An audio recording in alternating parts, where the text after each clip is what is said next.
Just do it.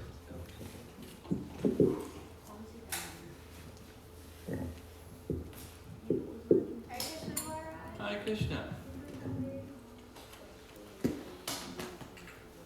Nice beginning, nice kirtan.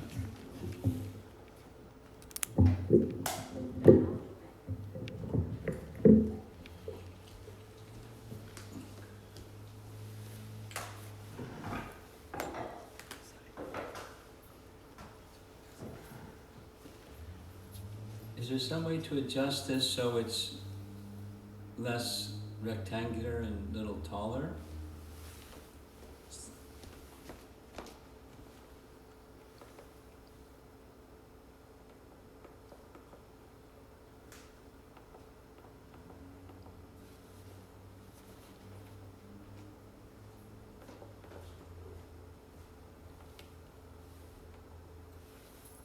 Electron, not keystone.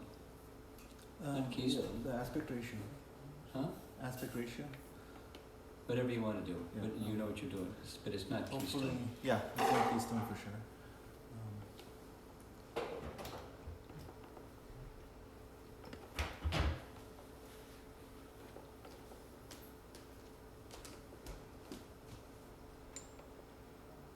Is this better?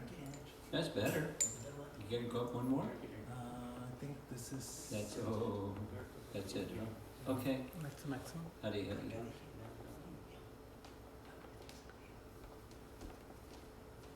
Escape.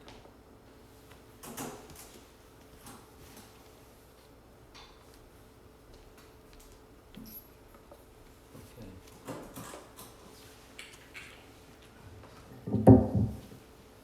Well.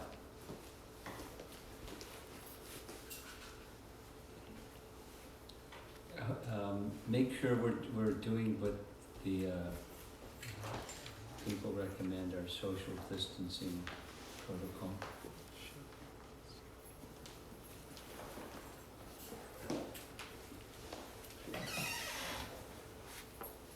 Social distancing protocol. You gotta sit somewhere else. Can you see the screen from there? No. But you can't. You gotta do the social distancing I will program. sit there then. Yeah, but she's right next to you. No, I will sit there maybe. Yeah. Okay. Let's do this the way we're supposed to do it for safety's sake.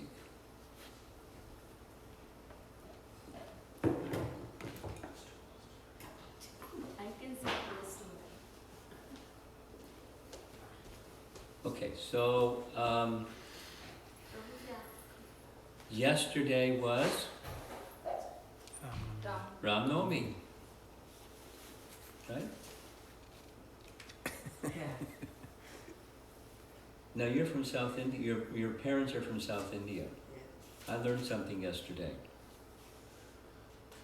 That people in South India think Ram Navami is the day that Sita and Ram married. Have you heard that before? No. Never heard that one No. before? Because appearance day of Rama is Yeah. what we have. Yes. Some people in South India think that way. But the marriage of Sita and Ram is on a different day in our Vaishnava calendar. In any case, we've been speaking about, for a whole week, we've been speaking about Ram's pastimes. Of course, it can go far more than a week. But this evening, I thought we would spend some time discussing Vibhishana. And have any of you been to this place, Tirupalani? Anyone? No? Nobody. Have you heard of it? Yes. You've heard of it. Tell us what you've heard of it. And this is the place where Rama crossed the bridge, constructed the bridge and crossed the ocean, and where Vibhishana came to surrender. Okay. It's the second one, not exactly the first one. Are you going to sit down? Yeah. You're going to stand up? Okay. Okay. That's just, I have a long arm. Just leave it there. Thanks. Thanks.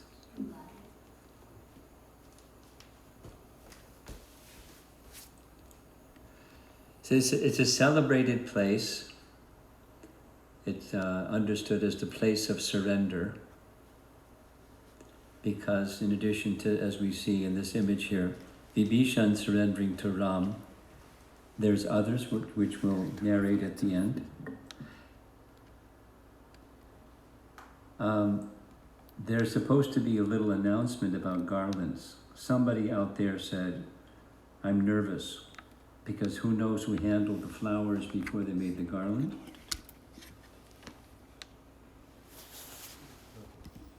So it's a nice garland. Thank you very much. But I'm going to request there's no garlands while I'm, until the coronavirus thing is over. Who knows? Yeah. Who knows? Okay, so here we go. It's a place of surrender, and the whole of Ramayana, according to the Sri Vaishnava Acharyas, particularly Yamunacharya, Ramayana is a treatise on surrender, and this is the place of surrender. And outstanding, of course, in Ramayana is where Ram accepted the surrender of Vibhishana. So that's our topic for this evening.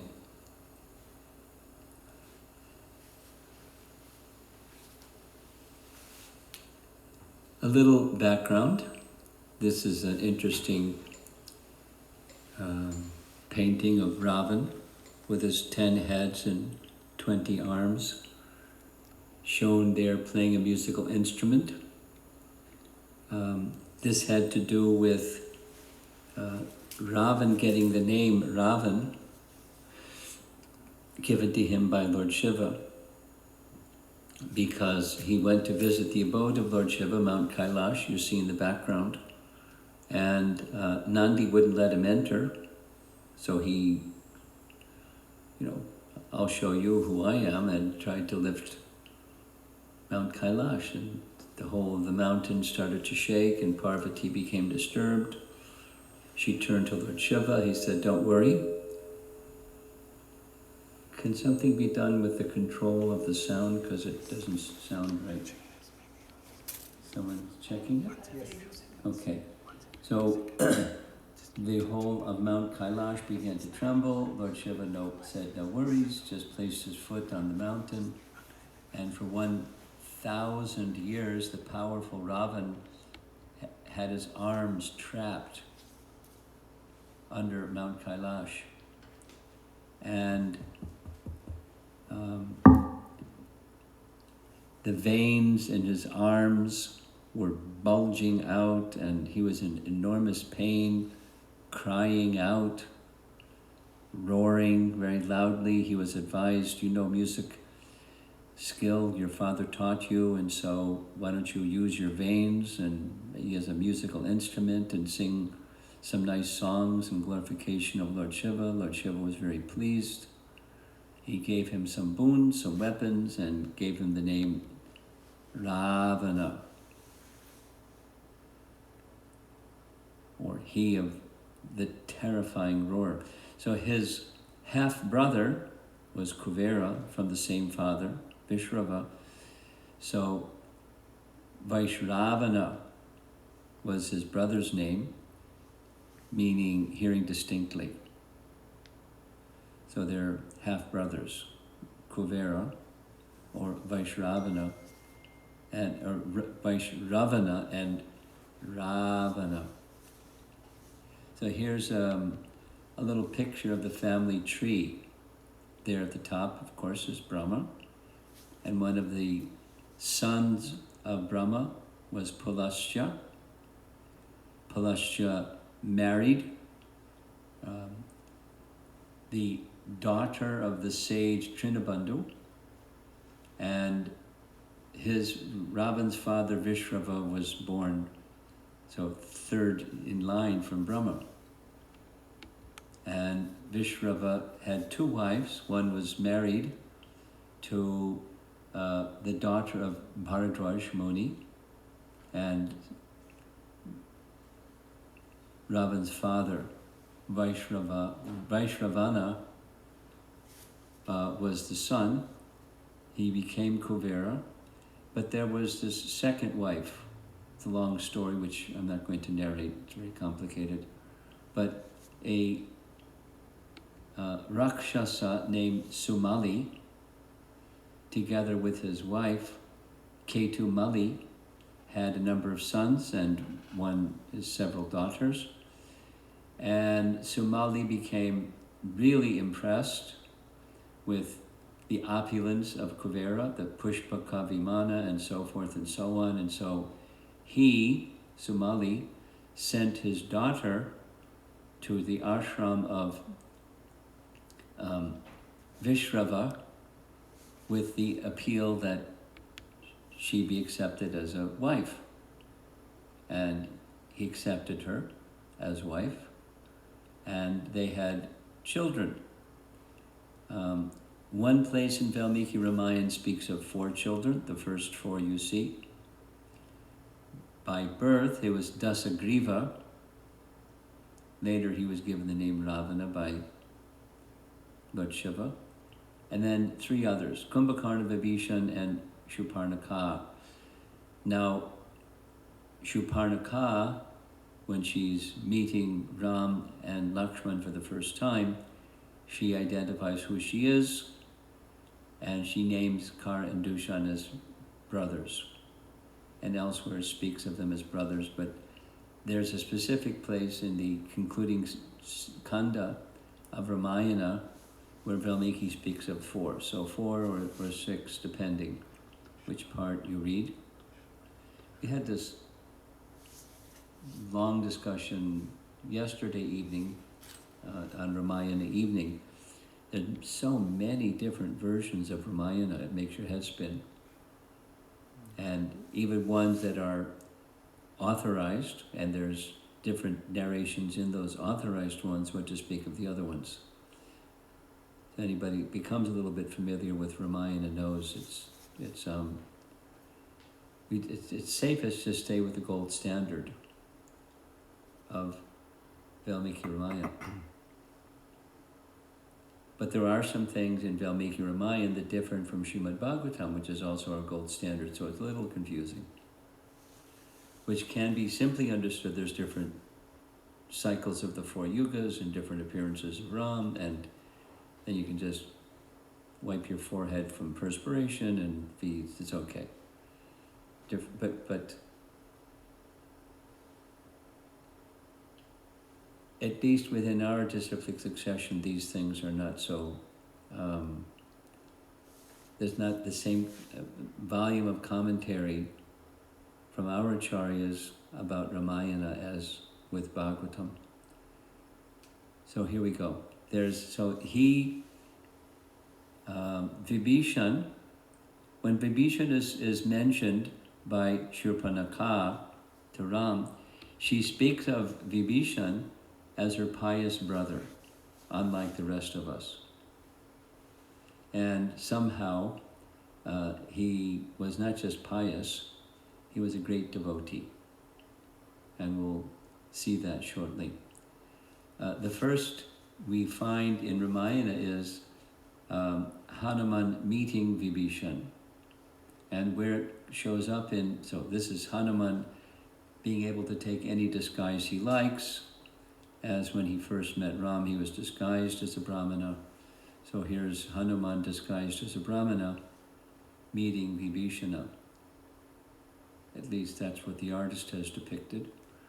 And the section of Ramayana where this comes is just after he finishes his whole exchange with Sita, and he decides that he wants to meet Ravana and let Ravana have it, like scare the daylights out of him, that he's going to get it for his misdeeds.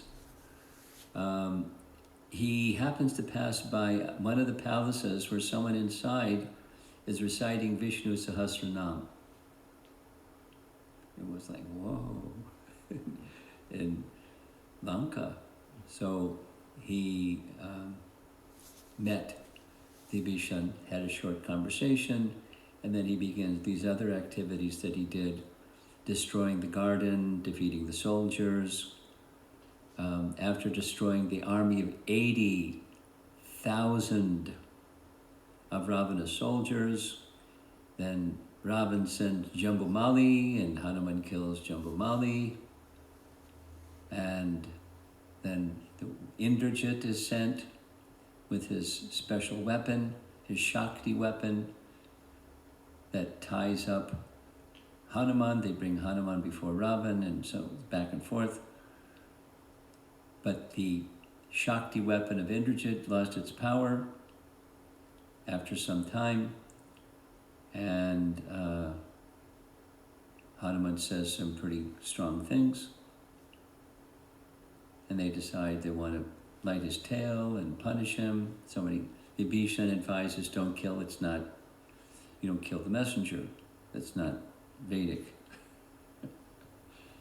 Besides, it's not nice. It's just, that's one of the rules, but you can give him some reprimand, that's okay. So the reprimand was lighting his tail, and his tail was used to light the city of Lanka. And there's Hanuman viewing the city of Lanka burning, while the tip of his tail is getting cooled off in the ocean.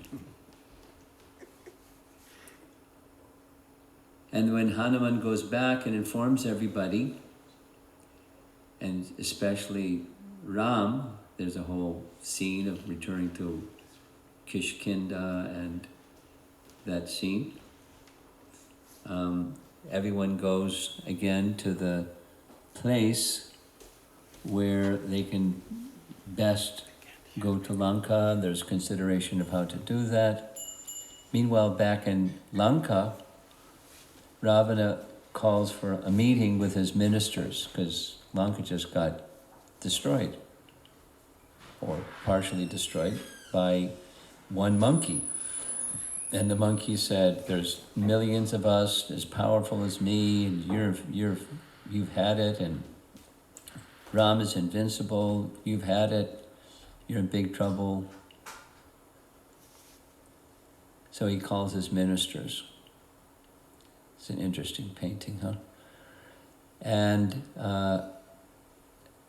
the ministers are very enthused to honor Ravana, the power of Ravana, the power of Indrajit, the power of this one, the power of that one, their own strengths, his strengths, nothing to worry about. So they go on like that.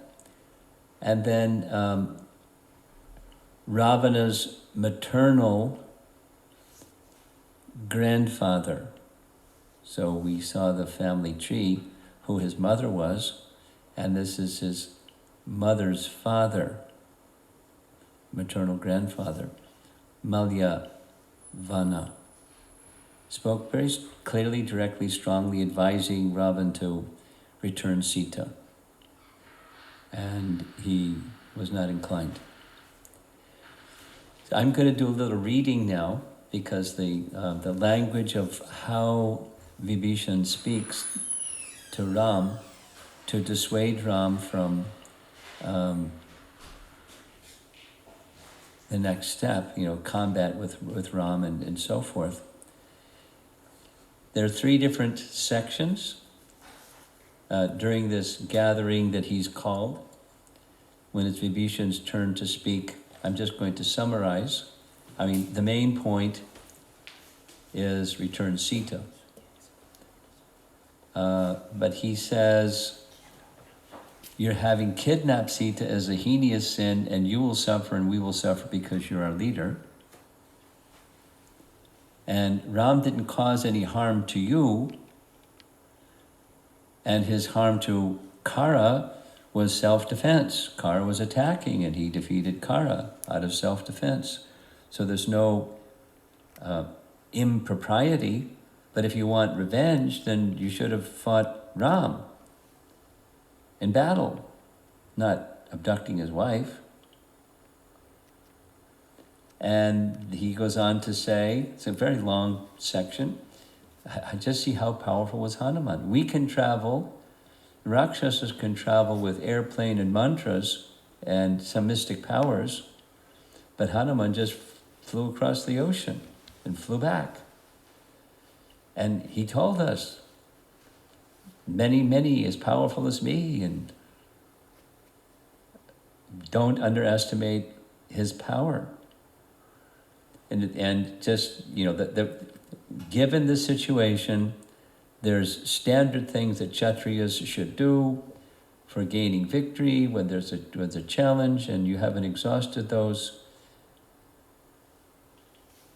So please consider carefully. Ravana oddly becomes silent, very thoughtful, and says, let us convene. I want to think on this overnight. Let us convene our meeting tomorrow morning. So he calls the ministers again the next morning, and there's more of the same. People, Ravan, don't worry about anything. We'll take care of you, and you're powerful, and we're powerful, and who can stop us? Consider all the exploits you've done in the past. You've defeated this one, that one, the other one. No worries.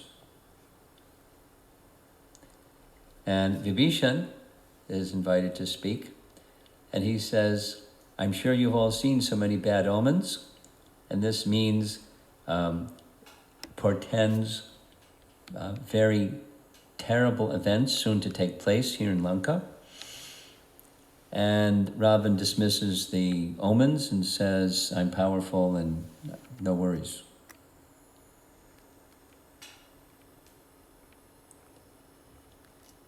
Then the third time, it's another occasion, they come together.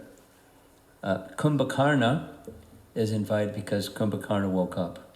He had been asleep for 6 months. And he woke up.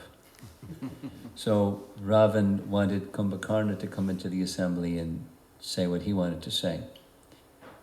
So he said some heavy things, very blunt, without any tactfulness.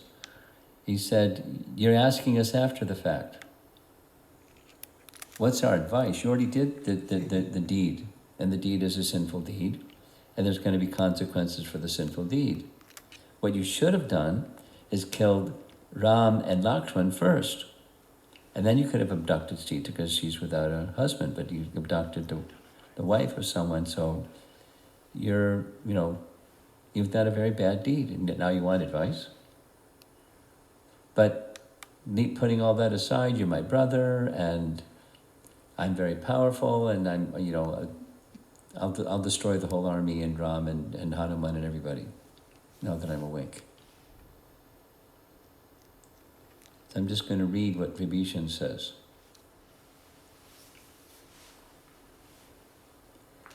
With a sad heart, Vibhishan listened to Ravana's misplaced confidence in his own might, as also to the senseless boast of Kumbhakarna. Then he offered his own advice, supported by weighty reasons.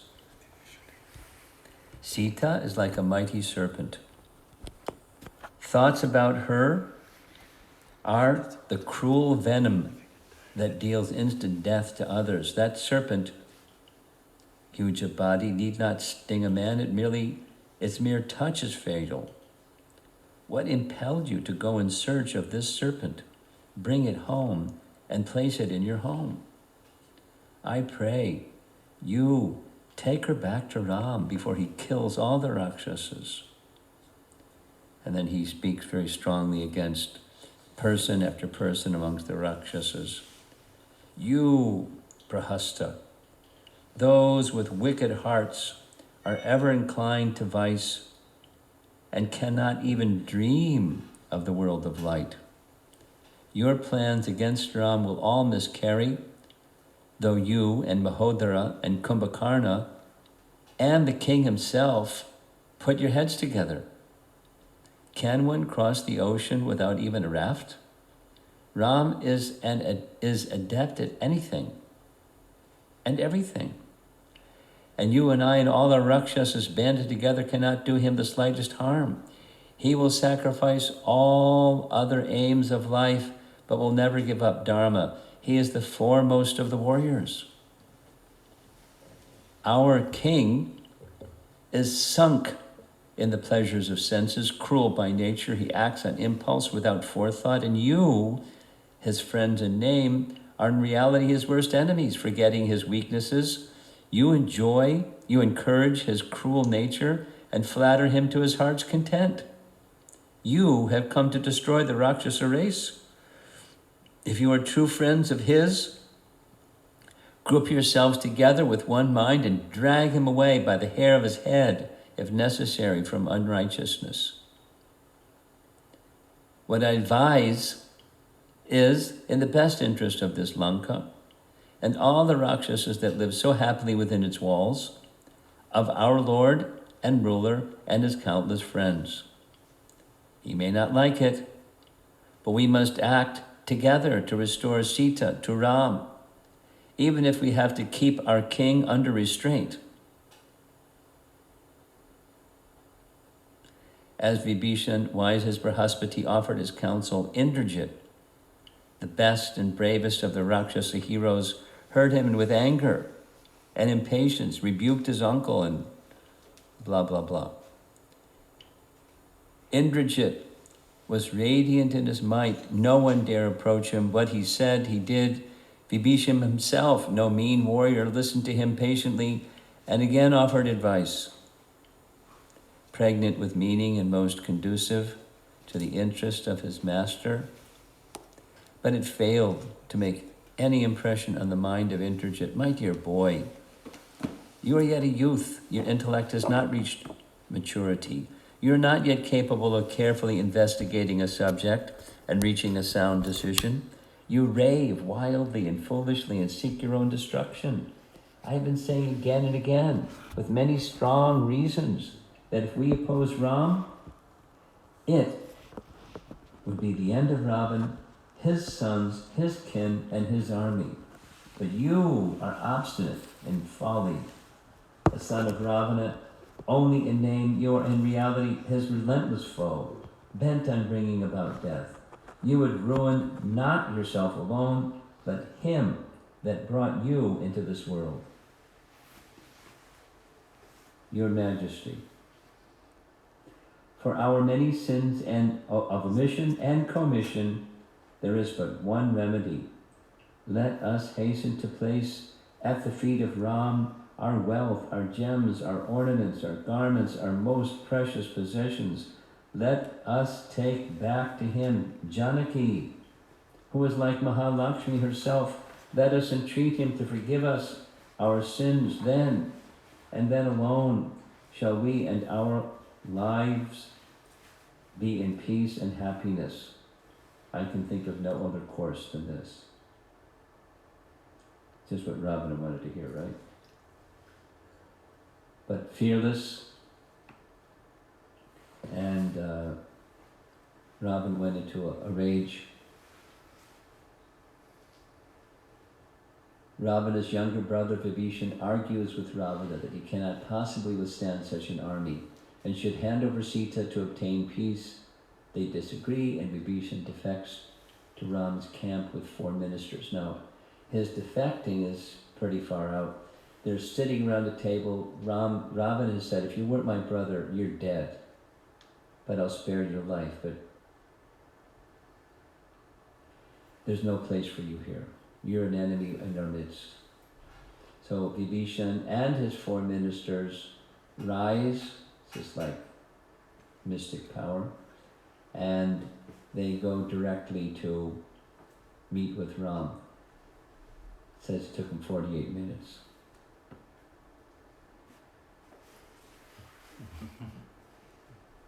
How long is a muhurta? Anybody know? How many minutes is one muhurta?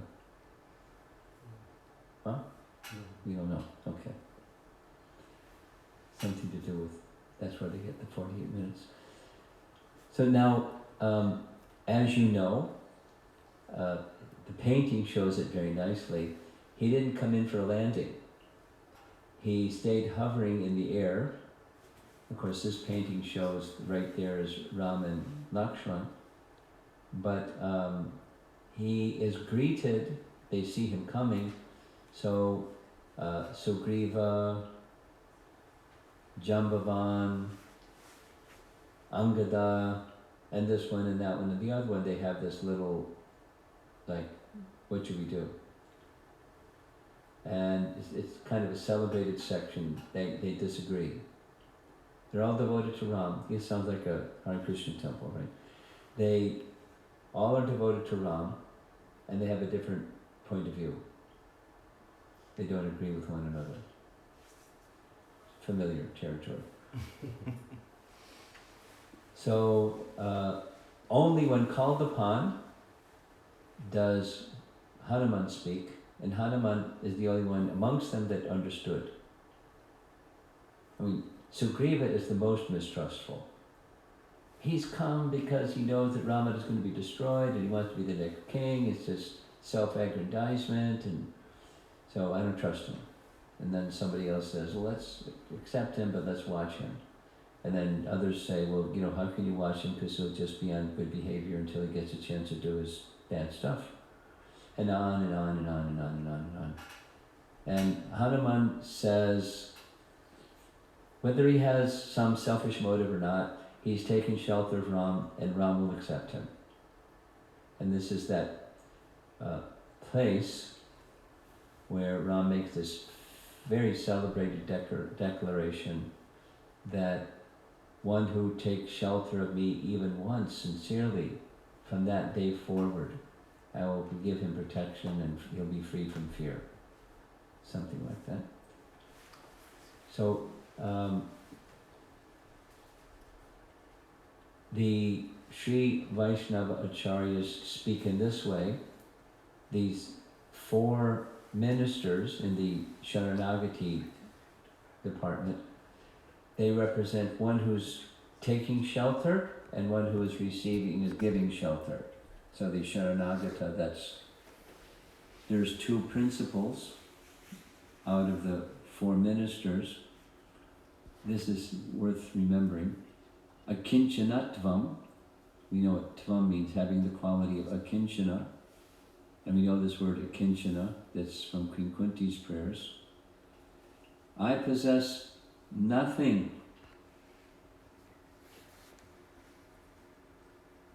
which is, well, the grammar is wrong, which I view as my shelter. I possess nothing else, that's what it should be, which I view as my shelter. Akinchanatvam. I don't have any other shelter but Ram. And it says it the other way around. Since I have nowhere else to go to take shelter, I fully repose my shelter-taking spirit in the Sharanya, the person giving me shelter. Ananya Gatitvam. It's not negative and positive of the same thing. I have only one shelter, I don't have any other shelter. And then the person giving shelter, Saralata, he, that's Ram, the one worthy of shelter, he gives shelter to anyone without any consideration of who they are. That's Saralata, simplicity. Very important qualification. And Shakti. He can afford to do the above because he is all-powerful and no one can harm him. So giving shelter, the personality of Godhead being the one who can give shelter, has all power, and he doesn't make discriminations about who's qualified, who's not qualified, birth, education, wealth, position in society, or anything. That's part of what Hanuman's prayers were glorifying, that we've been discussing in the evening sessions. Saralata. Without any consideration of the background of the person, it's the willingness to take shelter from that person, then he will accept, and he has the power to do so.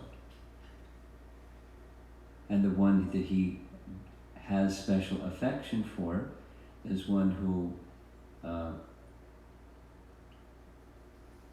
I possess nothing which I view as my shelter. That's probably the is should just disappear. I possess nothing which I view as my shelter. Now, in everyday, real life, we have so many, we can call them false shelters. And part of the pain of material life is when those false shelters disappear.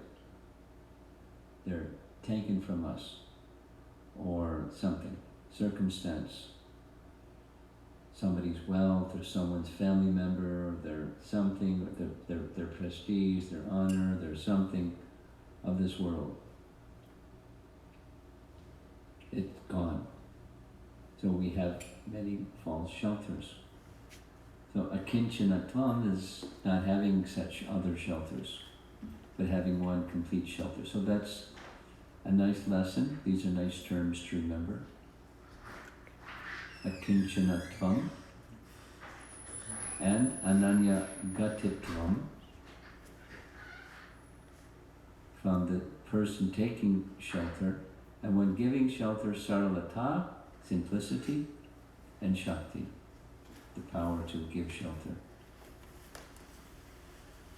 Here's another old painting. This is Vibhishan in front, the darkish complexion figure. His 4 ministers are in the background, and some Vanaras and Lakshman and Jambavan and so forth by the sea. So Ram accepts Vibhishan, and Vibhishan becomes very helpful in many, many ways, because Hanuman did his reconnaissance, his spy or intelligence examination, but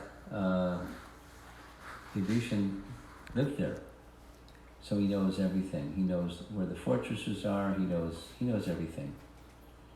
So he's guiding Ram in all respects as a service to become victorious over Ravana. But we heard how he spoke. He was a Vaishnava.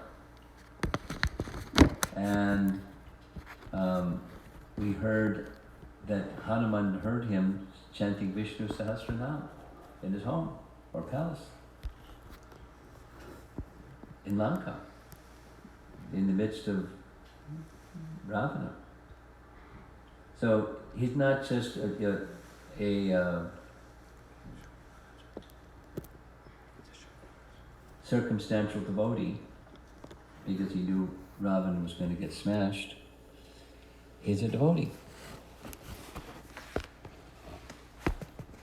So here's a question. Why did if he's such a devotee, why did he stay there? Did you stay there? No. So why did he stay there? Who can say?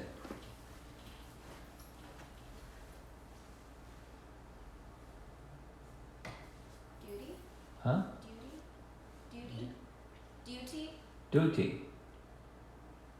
Describe. What was his duty? To be the brother of Ravana. Yeah. It's something like Vidura staying in Hastinapur because he was trying and trying and trying, and when he realized I don't have the capacity to change my brother, he left. He stayed because there was some service for him. And he left when there was no service for him.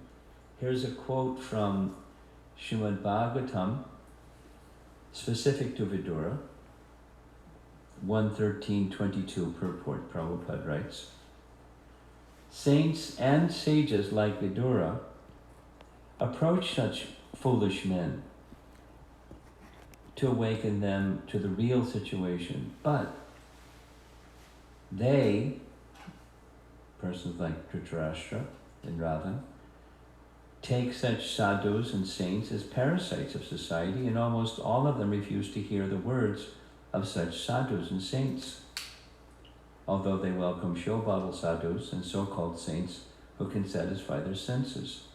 Vidura was not a sadhu to satisfy the ill-gotten sentiment of Dhritarashtra.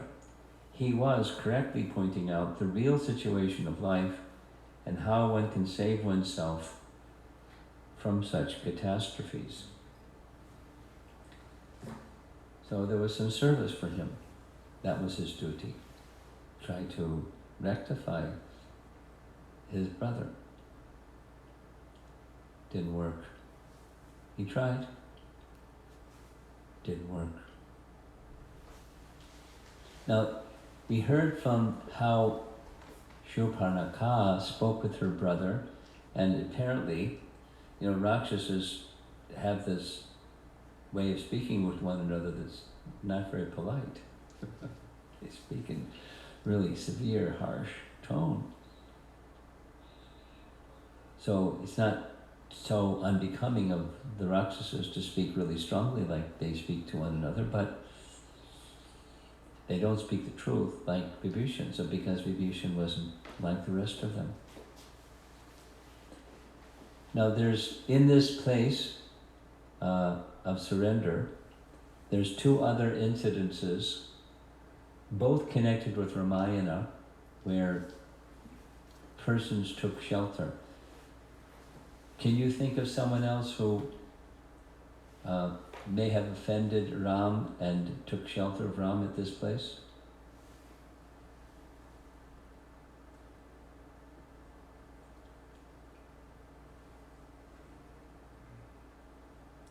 Samudra.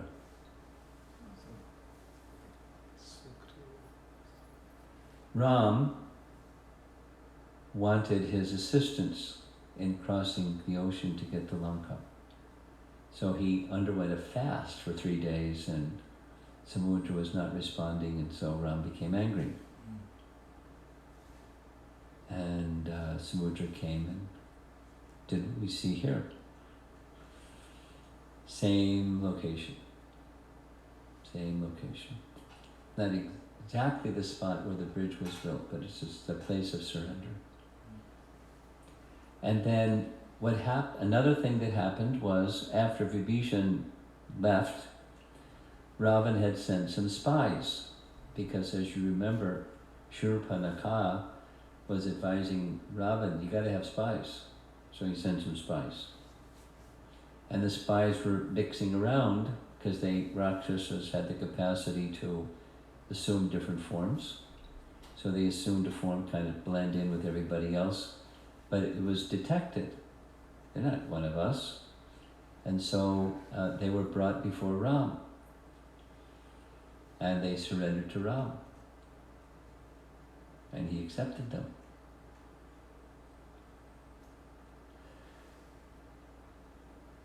Now they didn't have to. He could have just, go back. But they surrendered to Ram. So this is a celebrated place, a place of surrender, as is the Ramayana, a whole story of surrender to the personality of Godhead and the different elements connected to that process of surrender. Of course, different persons would do this in a different way, but the elements are standard, and Vibhishan is a very special one. This is this standard for us. So let's see if there's some discussion. Maharaj, I didn't really understood the difference between point 1 and point, 1 and 2? And negative. Well, one is, I have no other shelter and you're my only shelter. One's negative, the other's positive. I have no other shelter, but you are my shelter. Oh. I'm not a voidist. Oh. Good.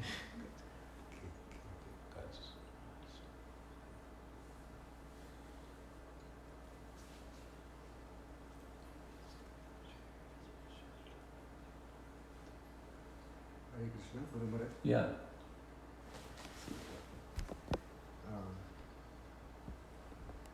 He's going to check the sound system.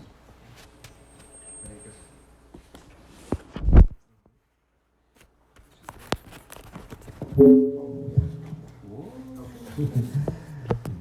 Hare Krishna.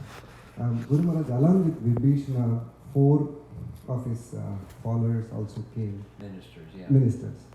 And they did not actually ask for shelter, but they were also given shelter Yeah, because sure. they were favorable to Vibhishana.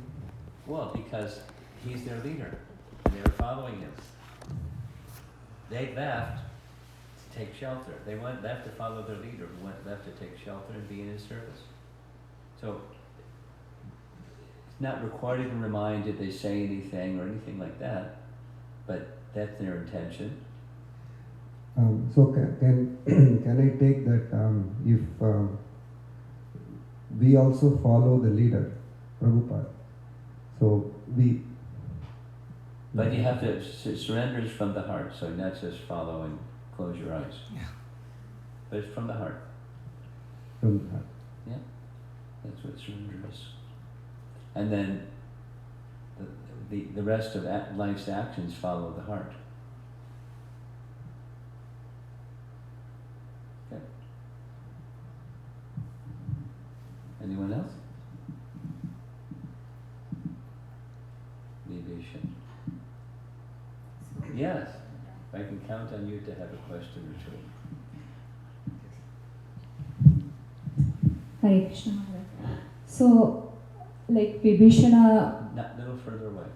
Vibhishana very fearlessly gave this advice in the whole assembly. Yeah.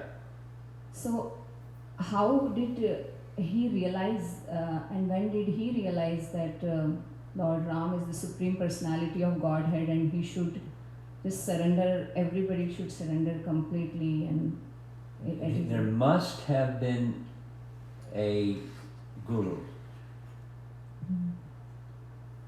I have no knowledge of who that was. Someone who he received the mercy of Ram from, the mercy of Bhagavan from. There must have been.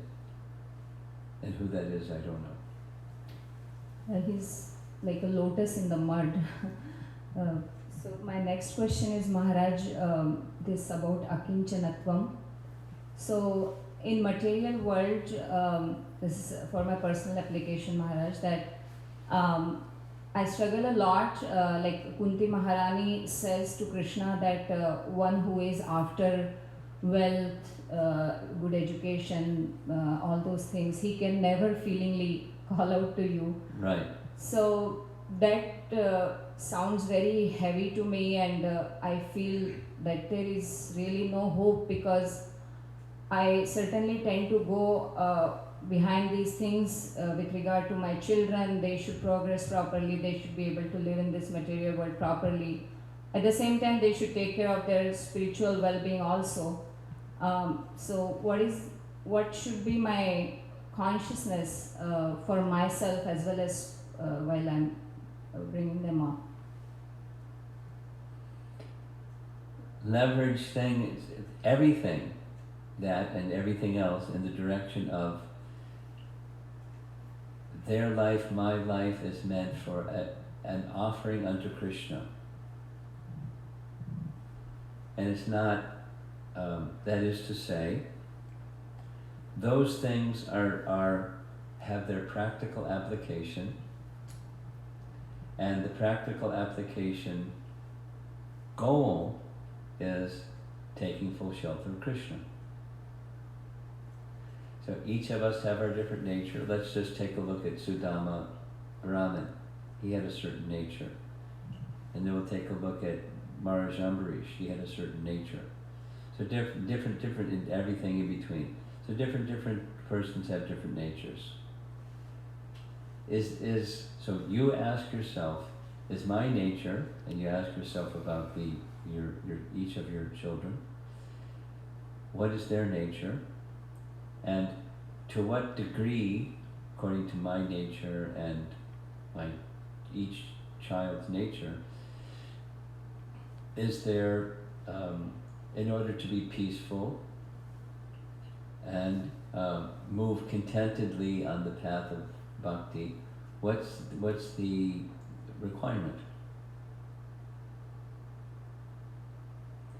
Not just, for not just for the sake of enjoyment, just for the sake of being peaceful. what's the peaceful standard? So that's, like myself, I'm living a life of sannyas, and I'm not, one of the things I heard Prabhupada say, a sannyasi is not one who, when visiting the home of a householder to give the message of Krishna, sees, oh, this such a nice opulence, maybe I'm missing out on something. But, I'm contented and I'm giving Krishna bhakti, and my situation is this and their situation is that, and that's just fine. I like my situation. So, for yourself, back to your question, what is, in the language of Rupa Goswami, anukolyena krishnanushilanam, where the intention is to please Krishna, or anasaktasya vishayan yatarham upayunjitaha. Yatarham upayunjitaha is translated as according to suitability. So what's suitable for you may not be suitable for your child, or another family, or another person, or another person. So what is according to suitability? That's kind of vague. What does it mean, according to suitability? Well, even in your own life, what may be needed for you to be peaceful may have been that, and today it's this, and tomorrow it's something else. It's so you can, there's some equilibrium, the necessities are there, and my mind is not overly disturbed this way and overly disturbed. Not too much attachment, not too much renunciation. You know that verse from Uddhava Gita. That person is a suitable candidate. So for me, or for you, first person me, but for you, what is it, my peaceful situation is this. I'd like to reduce that stuff.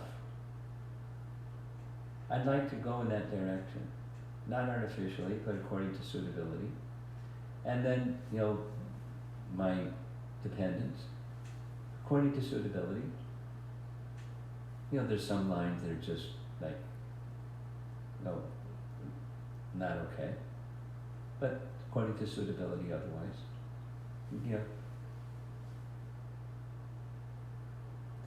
Allowing that there's also going to be different stages and phases of life and so forth and so on. According to suitability. But the important, there's two important parts. Accept something, but not for the purpose of sense gratification, but for the purpose of service to Krishna. That's the operative principle. And aspire to simplify.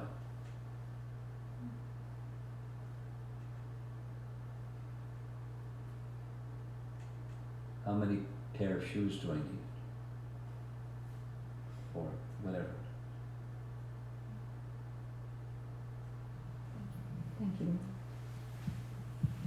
Yeah. Quick question, Maharaj. So, thank you for the nice class, Maharaj. I was just thinking about modern day and how,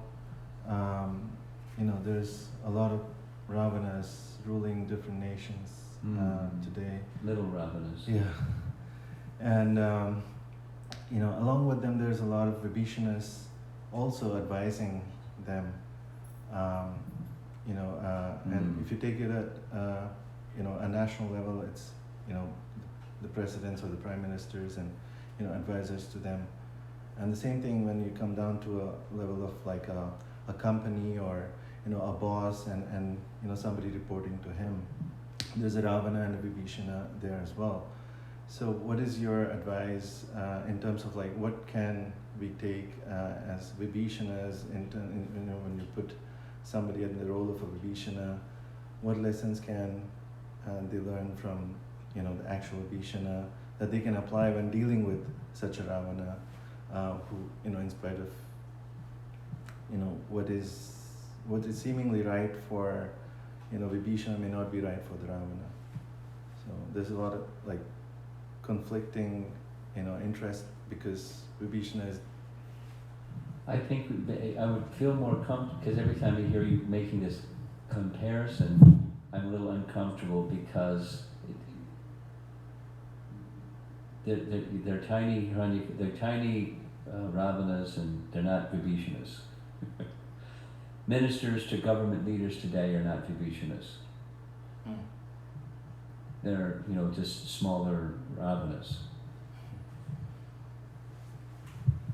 Factually. Largely. There's certainly exception, but largely. So, divine and demoniac nature, and the conflict that is always there, the divine and demoniac nature. So what are the divine to do to influence as best they can those with demoniac nature, and they may be in the ruling position, or commonly they're in the ruling position.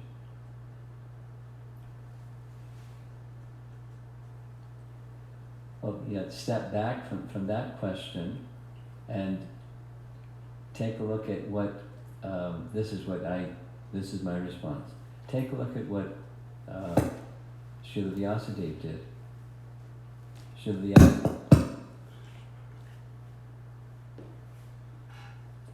Srila Vyasadeva saw ahead of time what would be going on, and he decided, make the Vedic wisdom available in a written form for people in the world. And similarly, Chaitanya Mahaprabhu, in addition to the chanting of the holy name, he invested power, potency, in Goswamis to write literature and then distribute the literature. So the process of hearing and chanting is as much as you or the divine natured persons can become invested with spiritual power. To the degree that they can be capable of doing something to assist the misguided demoniac persons.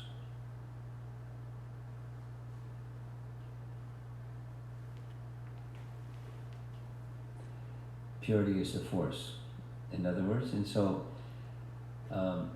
it's not easy to change the heart and mind of someone who is invested in tamas and rajas and tamas.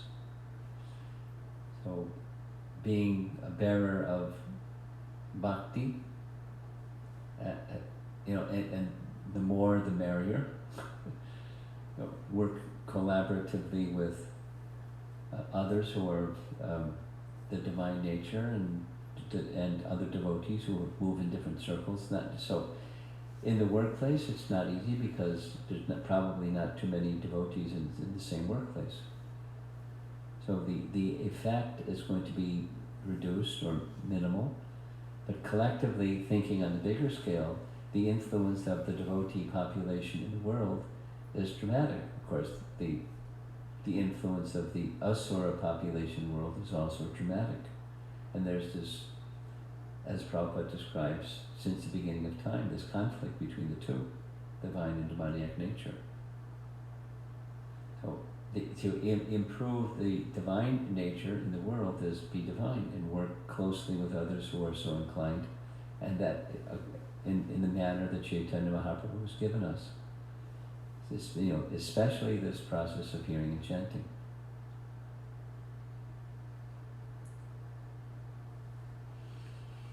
Make your own heart pure, and purity is the force, and then you and others like you, us, we, can have that beneficial impact. Without purity, we won't. Even if it's not completely heart-changing, but just having an impact on the world. It's dark.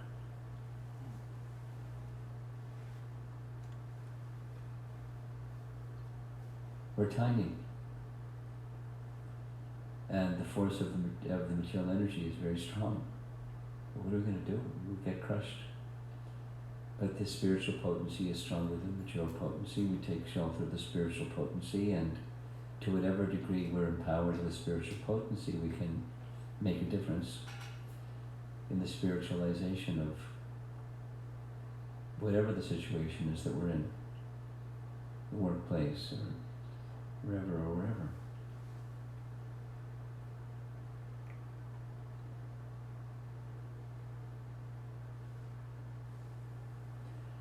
I mean,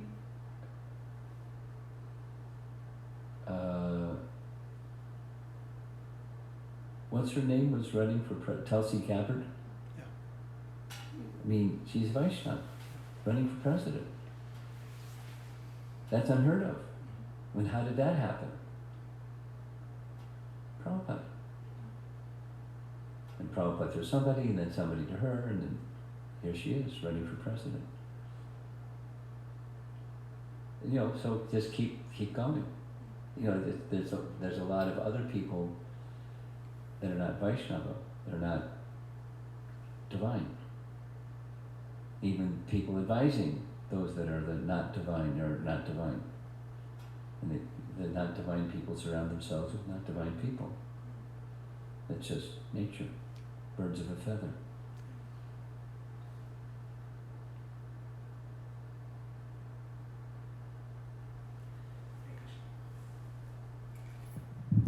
Hare Krishna Maharaj, thank you. Actually, your previous response mostly answered the question that I had, but I will still ask the question. We see at Vibhishana, and to me it seems that he had a lot of courage to. That's putting it mildly. Yes, Maharaj. I was thinking that, as you said, that we are not Vibhishanas, and the people we are interacting with are much smaller than Ravana. But I was still thinking that besides courage, if there is anything else that we need to have. Purity. Purity, yeah. That was, yeah.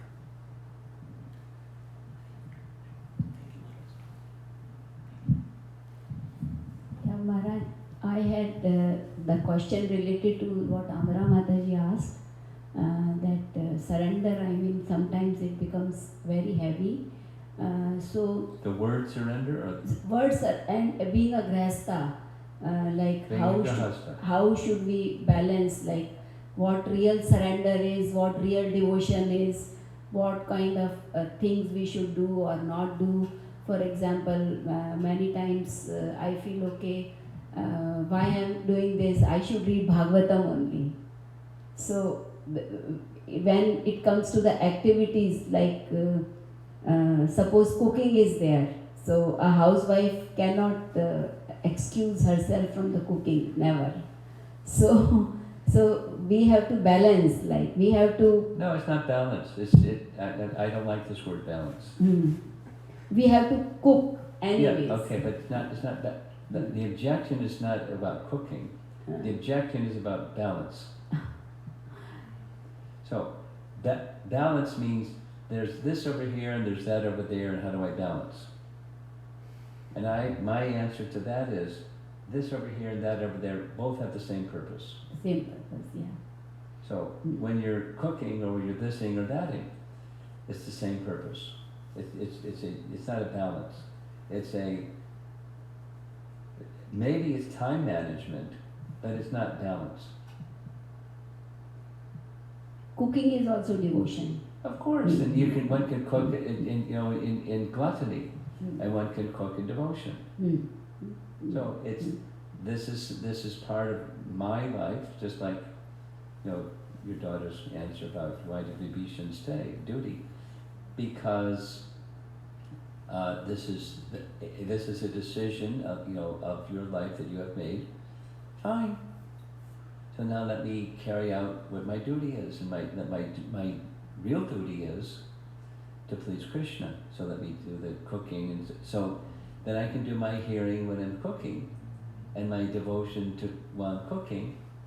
There's not a balance. So what do I need to do during other things? While I'm doing that, and while I'm doing other things, that devotion and just seamlessly move from one thing to the next thing to the next thing out of devotion.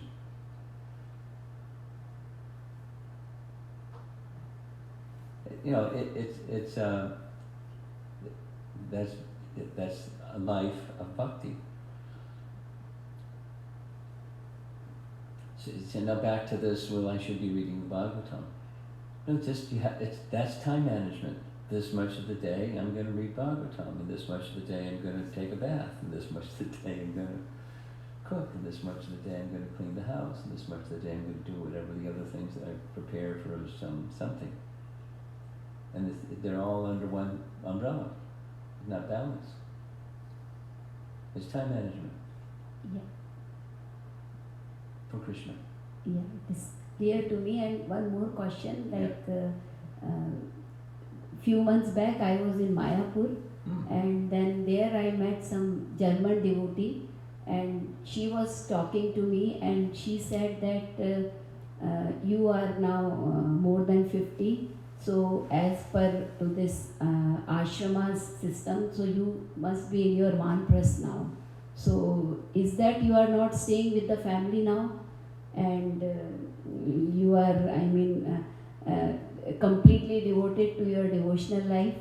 So I could not explain her that why I am living with my family now. She said, now you should be your Guru Maharaj. He conducted full seminar about this.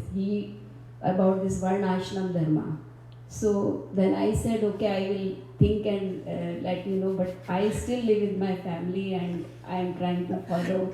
I did not leave my kids, and I am doing whatever I have to do till now. It's, getting kicked in the seat of the pants is sometimes nice. I don't know who this person is and who she thinks she is, but speaking like that to her superior sounds like impertinent to me, without even knowing you and telling you what you should be doing. And No, she was curious. She said you like. Oh, come on. She said that you are like Indian, you know all these things better. So are you still living with your family? She's talking down to you, talking like she's humble. Sounds to me. Okay. What does Vanaprastha look like? Or, who really knows what Vanaprastha looks like? Who is doing it? So,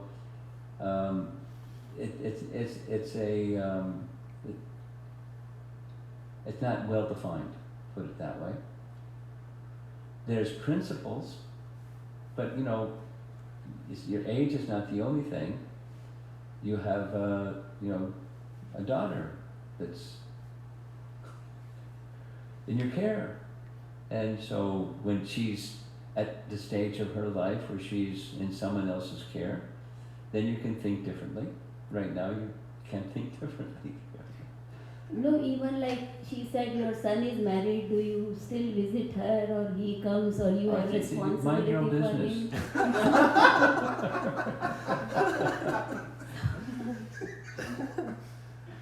When Vanaprastha doesn't mean you divorce your children. That's not what it means. She's you've got a misconception. Yeah, that's what I thought, but I wanted to clarify this. Okay, well I'm clarifying. Yeah. She's disrespectful to speak to you in the way that she was speaking to you, and she doesn't have a proper understanding of what Vanaprastha is. It's not even a utopian idea what Vanaprastha is. It's a gradual, incremental something, leveraging one's life less that way and more this way. Going on pilgrimage to holy places with your husband, or spending some time where the husband may go and spend some time doing this and doing that and coming back, and it's not switch it to the off position. Not like that. That's ridiculous. It's immature. She's got her own ideas. That's nice. Let her live her own ideas instead of pushing her ideas on somebody that's older than her. I'm sorry. I never met the person. I don't like the sound of it. She keeps in touch with me. She sends pictures of Mayapur. So that's nice. Spend some time in Mayapur. Yeah. You spend some time in Mayapur. Fantastic. I think I'll spend some more time in Mayapur. I just hope I don't meet you again.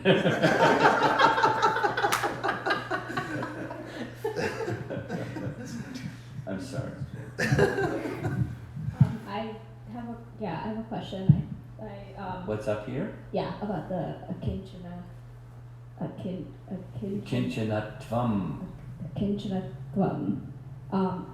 I feel like I know that there are a lot of false shelters out there, and I know that they're temporary, like they're there and then they're not. I know that.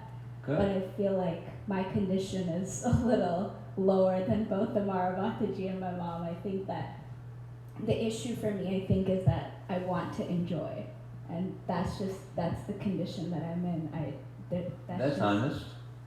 So I feel like Congratulations for being honest. you are. I mean, I don't know.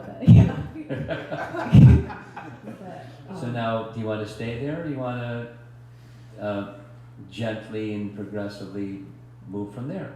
I feel like that's the issue. I feel like I theoretically in my head it's like, obviously you want to move towards that Right. goal. That's what I've heard. That's what I've grown up hearing. That's where you should be. But the condition that I'm in, I want to enjoy. Okay.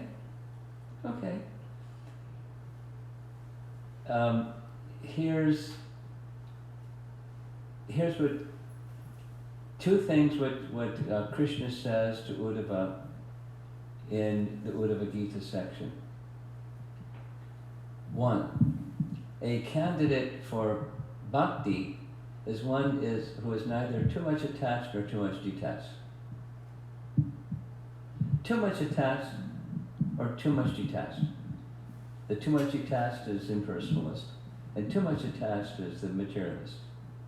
So a candidate for bhakti is one who's neither too much attached or too much detached. So you're a candidate for bhakti.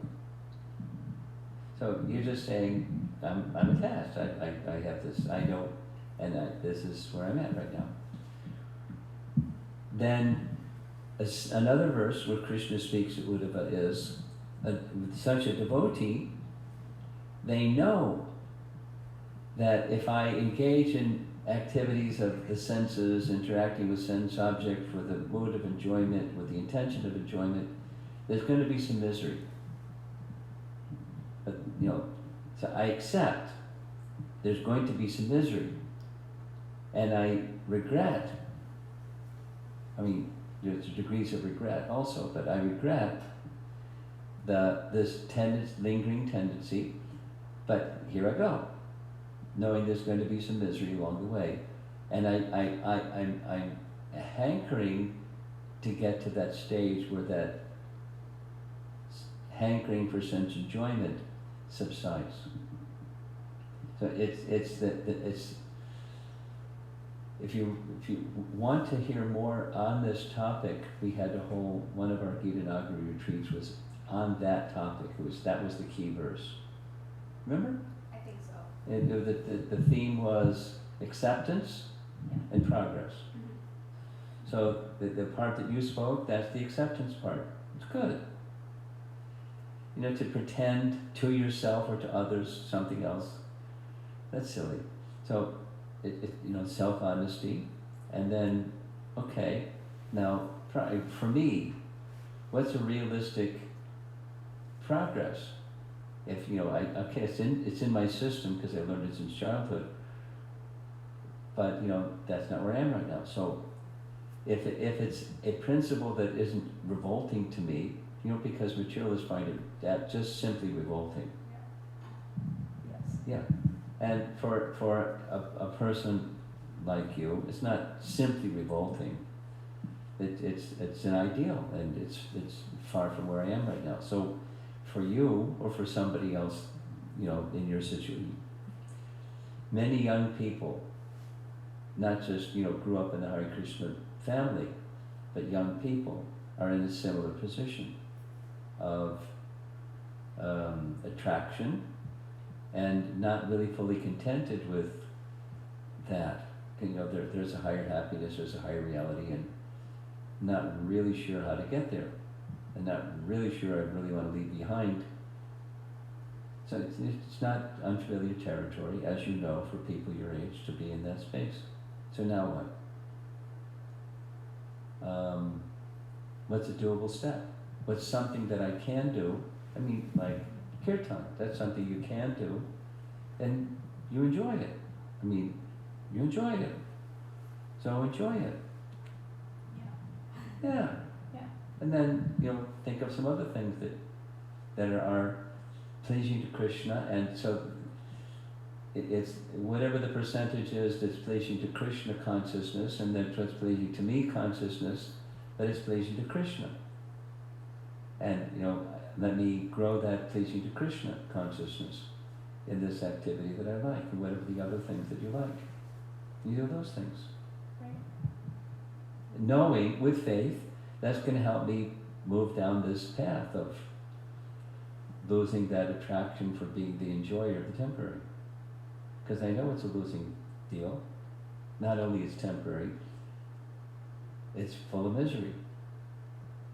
It looks like that the other thing happens, and I keep doing it because I have this. So, but it's filled with misery. Look around, filled with misery. You look inside, filled with misery. It's not a place of happiness. So let me move from it, but not artificially. Let me move incrementally. And so, what are some of the other things? Okay, well, I like whatever the other things are. I like reading stories, or I like whatever do you like.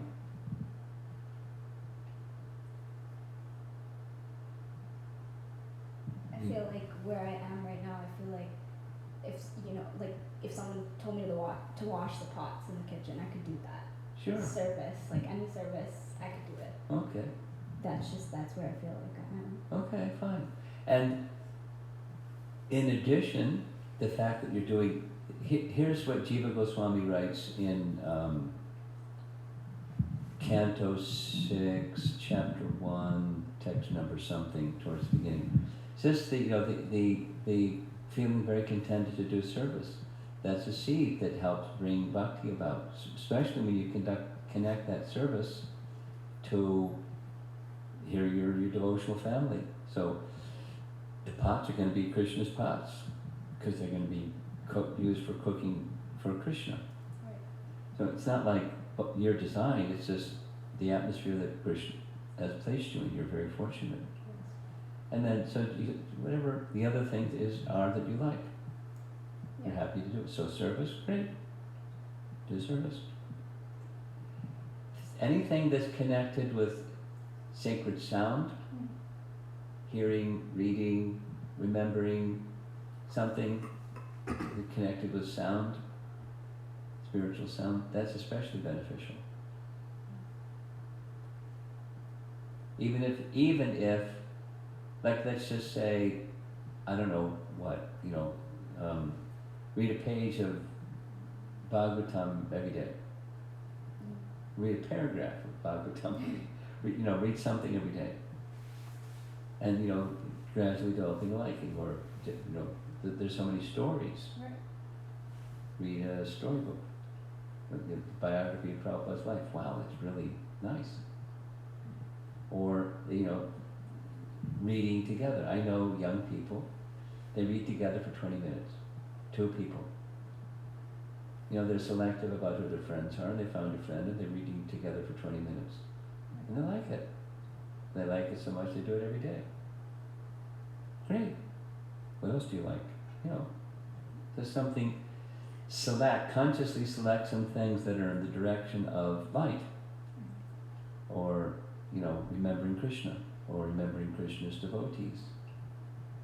Or, Krishna will smile. You'd be happy knowing Krishna will smile. Do some of that. Thank you. Thank you so much. There's a couple. We probably have some online Oh, questions. yes. Go ahead, ask. You're the Thank you. Get the microphone. One follow-up question, pretty much to the same topic. Would it be fair then to say that the problem is not with enjoyment, but the problem is with attachment to enjoyment?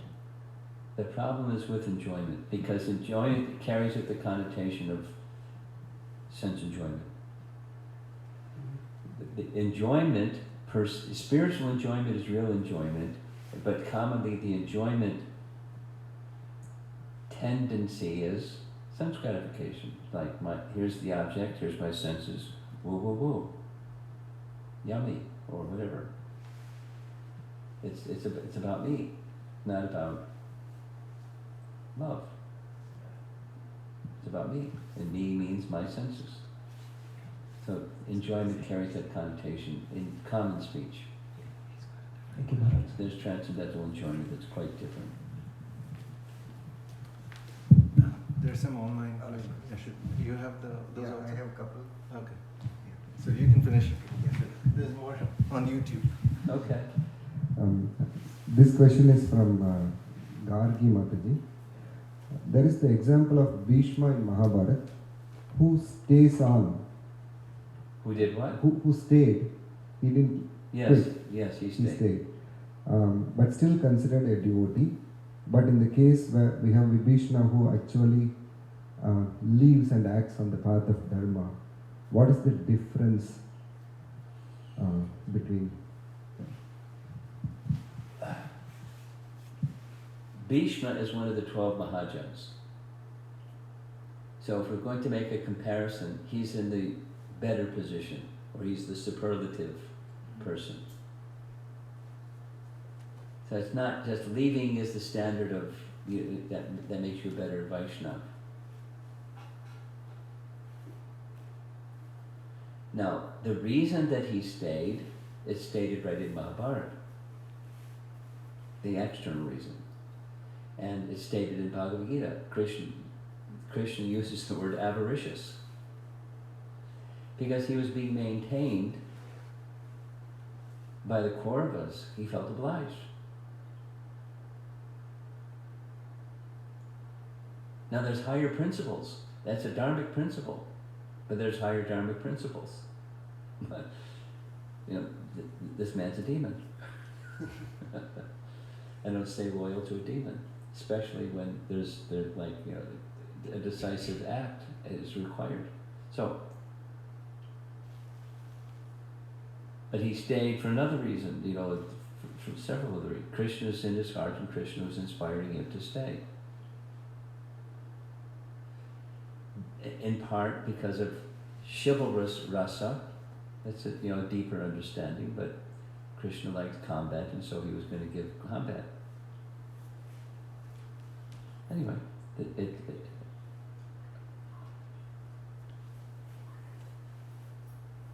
if it's not that Vibhishana would have demonstrated he was a superior devotee if he had left than by staying.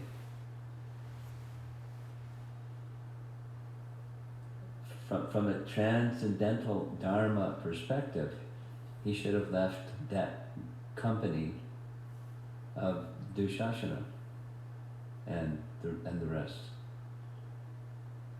He didn't. By principle of dharma, that was not the right thing to do. But he did for a lower dharma principle, and ultimately to share with Krishna the chivalrous rasa.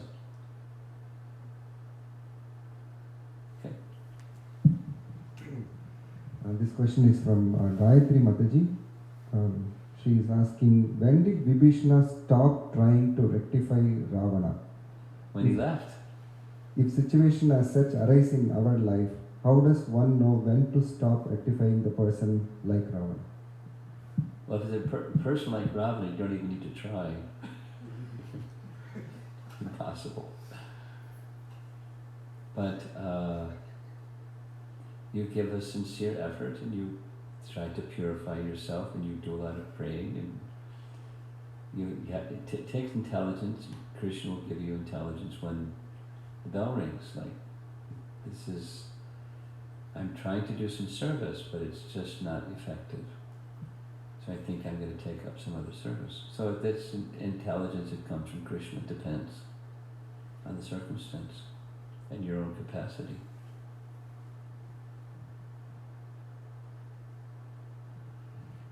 Follow-up question. Also, what happens when Vibhishana in me wants to take shelter, but there is also Ravana in me too, preventing me from surrendering? Well, Ravana wasn't preventing him surrendering because that's a matter of heart. He was surrendered even when he was in Lanka, what to speak of when he left Lanka. That was his heart. The question is, within the same person there is Vibhishana and Ravana. Like good, the place where the heart says, I want to take shelter, and also there is a place where I want to enjoy.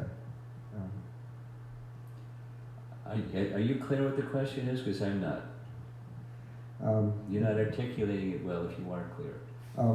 What she is saying is, within us there is in the heart there is, we want to take shelter of Krishna. We have two sides. We have two sides. One side wants to take shelter. The other part wants to enjoy. Yes. So she calls one side as Vibhishana and the other side as Ravana. That's within your own heart. Within our own heart. Okay. Now? So now, what if the other Ravana side is more powerful, more stronger? Well, why is it? Why? Because we're investing energy in it. That's why. So you withdraw energy from it. You invest energy in the other side. Nasate vitate bhavo nabhavo vitate santaha. It's very simple. Chapter 2 of Bhagavad Gita is withdraw from that and invest in this. You have something. Online? Yes, Maharaj. There's a couple questions by Kirti Prabhu.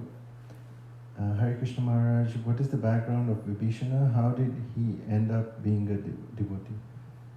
That was Amar's question. Who was his guru? How did he get bhakti? You get bhakti from a bhakta. I don't know.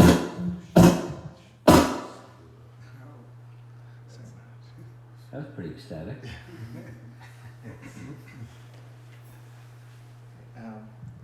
There's one more not related to the class today. Is that okay if I ask that? How are Wali and Sugriva brothers? I heard they were twins. Is this true? No. They have different fathers. Indra is the sun god. And did they have Vanara parents like Kesari and Anjana were Hanuman's Yes. parents? Yes. The detail of that I don't know, but they have different fathers and different mothers. That's it. There are two questions out of the topic, is that?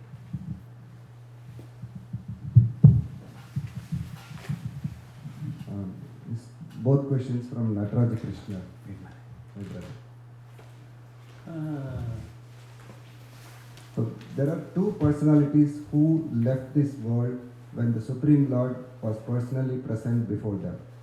One was Bhishma Dev in Mahabharata and Jatayu in Ramayana.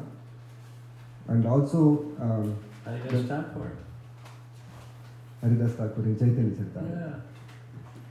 Yeah. So, and Krishna also, the Supreme Lord also got involved in their personal rights. Are these personalities the same? No. Okay, that was the first question. And then the next question is, why did the Lord conduct his pastimes by placing Mother Sita on the forefront when the teachings say to protect women? In what way did he place her in the forefront, please? I don't know. I don't either. When they were traveling in the forest, she wasn't in the forefront. And where was she in the forefront? It was always protect. Lakshman, you stay here and protect Sita, and I'll do this. It's not left neglected or in the forefront, to my understanding. I'd be interested to hear it. So we're done. Thank you very much. Prabhupada ki jai. His Holiness Srila Romapada Swami